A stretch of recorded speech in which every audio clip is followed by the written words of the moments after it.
Ngayon ay Sabado, anong aral ang Ebanghelyo? Ngayon at ano ang mensahe sa ating pakinggan? Bago tayo magpatuloy, nawa po patuloy nyo tangkilikin ang video ang Ebanghelyo.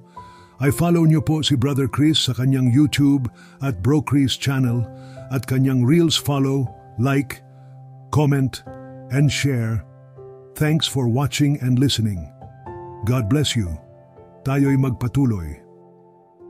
Sa Ebanghelyo ni San Juan chapter 21 verse 20 to 25, matatagpuan ang ilang aral at mga puntos na maaaring makuha. Una, pagtitiwala sa plano ng Diyos. Sa taludtod na ito, ipinakita ni Jesus ang kahalagahan ng pagtitiwala sa plano ng Diyos. Binigyang diin niya na kahit ano pa ang mangyari sa iba, mahalaga ang pagtupad sa kanyang itinakda para sa bawat isa. Pangalawa, tungkulin ng bawat isa. Sa pag-uusap ni Pedro at Jesus, ipinakita ang tungkulin ng bawat isa sa pagtupad sa kanilang misyon at paglilingkod sa Diyos. Bawat isa ay may sariling tungkulin at responsibilidad na dapat gampanan. Pangatlo, pagtanggap sa kalooban ng Diyos.